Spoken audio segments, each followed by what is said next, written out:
Mark, you talked a little bit, I think, when you're talking about the food and the taste and the color and the aroma and everything. Um, it's engaging those five senses, right? How Yes. do those five senses come into play in Ayurveda? And I'm going to be thinking about how can we use this to teach our kids some lessons about Ayurveda. There's that saying, you are what you eat. But we're more than what we take in through the sense of taste. We also take in impressions through all the other senses, through sight, through sound, Mm-hmm. through smelling, through touch. It's important to learn to distinguish between harmonious and disharmonious use of the senses. So when you're watching a movie, is that creating harmony and love and light and bliss? Or is it creating fear and panic and stress hormone? Right. If we're getting massage, is it pleasurable? Is it so deep tissue that we want to scream and we can't wait for it to be over? I know We've there's all a whole, been there, right? right. There's the whole understanding of deep tissue, is beneficial and breaks down scar tissue and so on. But on another level, it is very unpleasant, and it's a toxic experience that we're taking in. It's like bad food. So it's important to distinguish between what's nurturing a harmonious force and what's not, because Yeah. we can take in, we can take in disharmonious. If we eat bad food over a period of time, it's going to show up on our body, on our health. Absolutely. Classic example. One of my first patients years ago was a police officer, and she worked in the violent crimes unit. She was a graphic artist.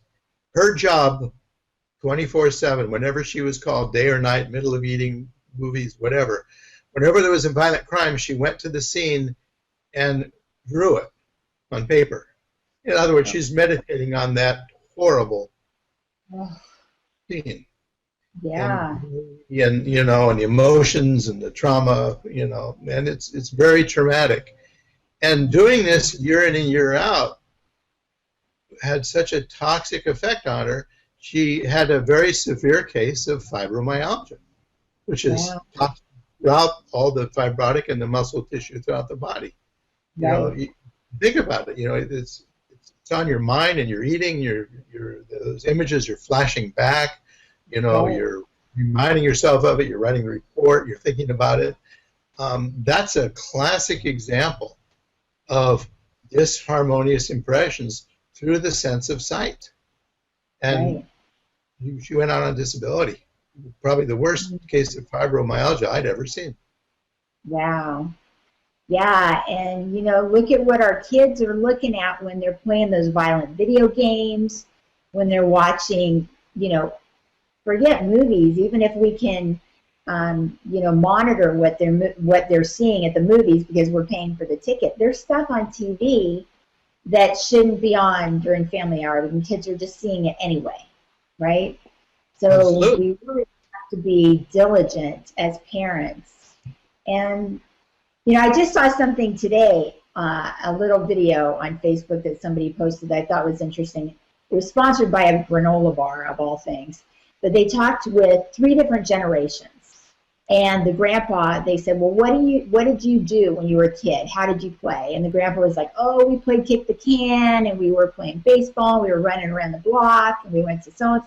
And then the next generation of parents were something similar. Oh, yeah, jump rope and hopscotch, and we were outside with the kid, with our friends, playing in the park. And then their kids, what do? Oh, we play video games. We text. We're on the phone. There's such an imbalance here. They need to get outside and get in nature, right?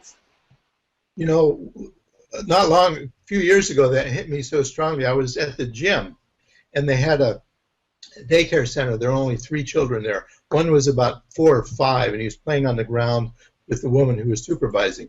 There were other 2 young kids, probably about 10, and they were on computers playing video games, and they're right next to each other, and they're leaned forward, and their head is cranked like that, and their arms are on the mouse, and they're going like this with their head the whole time. And it was intense. And I'm thinking, oh my God. So there's no communication. He's right next to someone. There's no communication, no verbal communication skills. His neck is going to get deranged. You know, that awkward position when you're tight and stressed for long periods of time predisposes towards degenerative arthritis. Carpal tunnel in the hand, and the nervous system just shaking and moving and focused, that intense thing. I'm thinking, you know, it's sad to say, but I'm glad I'm the age I am, because when these kids hit middle age, they're no longer going to be productive members of society. They're going to be on disability. And it's maybe a pessimistic thing to say. It's just my observation, and it's what I've seen.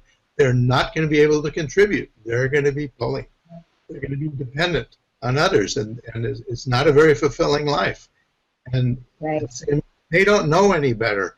And it's our responsibility as parents and adults to educate them and to set boundaries. I mean, we've all seen children whose parents didn't set boundaries. Now, I'm not saying, you know, physical punishment, but at least the idea is instilled so the child knows, this I can do, this I can't do. Those children keep testing boundaries, testing boundaries, testing boundaries, until at some point the legal system sets the boundaries for them. I've seen that time and time again. So it is our responsibility to, in a kind, loving, nurturing, supportive, positive way, set those limits so that those children have an abundance of harmonious impressions coming in, and minimize, can't eliminate, but minimize the disharmonious impressions from the world. Right.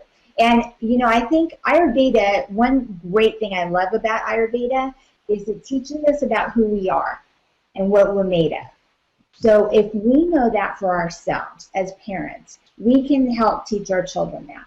So that when we're outside, we can have an exercise of, let's find the 5 elements. You know, let's find fire. Where do we see fire? You know, where do we see water? Where do we see earth? Where do we see air? Where do we see space? You know, and remind our kids that this is what they're made of.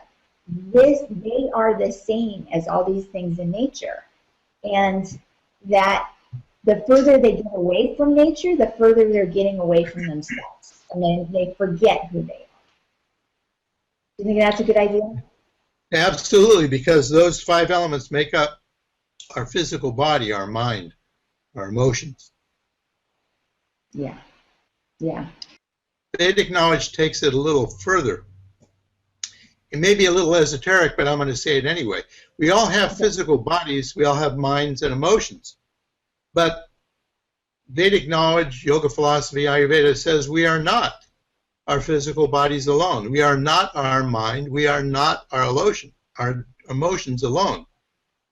It says, Ekam nityam vimala mat shalam sarvadi sakshi bhutam. You are the one, the eternal, the pure, the immovable, the very being of that which is the witness of all intellects. And that's the essence. There's this inner silence, bliss, expansive silence in the midst of activity. And the goal of yoga philosophy, the goal of Ayurveda, is for spiritual growth, self-knowledge, state of enlightenment, where we have that inner state of silence and all-pervading peace and bliss within, at the same time that we're actively in the world. That's the goal. Yeah. You know, and if we could, I don't know, rewind the clock or just go back to nature, but we're in this modern society, you know what I mean? So it's more difficult for us, and each of us is dealing with stress in some sort of way, shape, or form. What does Ayurveda say about stress? To diminish it, it's necessary, and some of it's healthy. It spurs us to activity. But it's important to connect with nature on a regular basis. One of the Ayurvedic recommendations is early morning, go for a walk, bare feet, in contact with the dew on the grass. The marma point there, the Tal Hridaya marma, the sole of the foot with the morning dew of the grass. It has a very healing, grounding, profound effect. It's important. Yeah, that's a good tip for people. I think we don't go barefoot enough, and it's kind of grounding. It gets us back to that earth thing. So if you guys are out there making a list of tips, number one, go barefoot as much as possible. Good. What else? There's another thing that I found. It's important to plan for the future. It's important to take one day at a time, if I can borrow that phrase from AA, from Alcoholics Anonymous, one day at a time.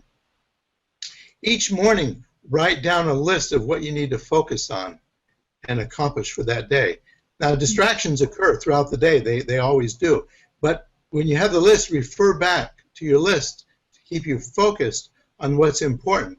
Remember, being busy is not the same as being productive. This way, at the end of the day, we'll have a sense of accomplishment because we've accomplished something. Because I don't know how many days, how many years, how many decades I would go into work and I have so much to do, and if I didn't focus on them and do them right away, all the work would come, the phone calls, this appointment, that appointment, and I'd be really busy, and the day was full. At the end of the day, I go, oh, I haven't done those things that I really needed to do. So yeah, focus on things, and then when you're sitting and you're spacing out and trying to catch your breath and drink some water or something, look at that list and, oh yeah, it'll only take me 5 minutes to do this. Yeah. And that way you can check it off. That helps. Present, because I think here in the West, we're a nation of workaholics. We're working, and it's too much work. We're out of balance in that way. So if we could work more efficiently, like you're saying, instead of just being busy, then we would allow ourselves to have more of that balance. Absolutely. So, I think, I'm sorry, go ahead. I was going to say, so what other tips can you give us here? This is good. Get up in the morning, do some stretching, some exercise, some yoga, meditate, visualization, walking.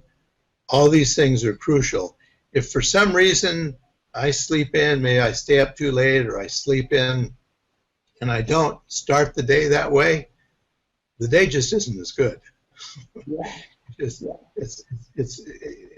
essential to nurture yourself right from the beginning, to take those few hours. That's why if you get up and the first thing you go check your emails, which are going to be there anytime, but if you do that, you get caught up in that, and you're not nurturing yourself. It's important to nurture yourself. That's the importance in rising early, because those hours in the beginning of the days when we're less likely to be interrupted by others. So that's when we want to nurture ourselves. To really nature. Super important for parents and kids, because those morning times, I know, because I'm a mom and I know what it's like trying to get them out of bed, brush your teeth. Did you do your homework last night? Eat breakfast, pack lunches. Do you have your stuff to take to school in your backpacks? Let's hurry, we're late for carpool. I mean, it's like rush. But if you get up at the correct time and you have your routine and you know every day this is what you're going to do, take a few moments for quiet time, right, before you start the day so the head is clear. I think that's a lot less stressful for families, right? Absolutely. I mean, there's no substitute for that nurturing, and nurturing comes from the family. That's where it begins, with the food, with the lifestyle, and with that connection, that emotional connection with your family, people you love. That's so important to start the day. Right. And William, one of our listeners here, he's saying that he does this exercise and meditate and Abhyanga at the end of the day. So do you recommend that? Do you recommend morning or evening or both? Traditionally, it's done primarily in the morning, but then a little bit in the evening too. The evening should be, less intense, more relaxing. Maybe if you have a yoga asana practice, then the evening asanas should be very calming and relaxing, not energizing, not stimulating. Some people are able to meditate just before they go to sleep. Others find it keeps them awake. My own experience, I prefer to meditate before dinner, before breakfast and before dinner. If I do a few minutes in the evening before bed, my own experience was that I can, as long as I go to sleep immediately after meditating. Like for meditation, stand up, lie down in bed. If I get up and do something for 5 minutes, then because of the deep rest that I gained in meditation, that deep restful state, I start to get energy and it keeps me awake. But if I take that deep rested state and then I just go to sleep immediately, boom, I fall asleep immediately and it's much deeper, much more profound. Good. Yeah, I always learned it, meditate sun up, sundown. And then, you know, sun up before breakfast, sundown before dinner. So that's my practice, yeah. You can't meditate if you have a full stomach either. Right, right. You meditate before you, not after you eat. And also before you exercise, not after you exercise, right? Because otherwise your body's busy trying to calm down from the exercise.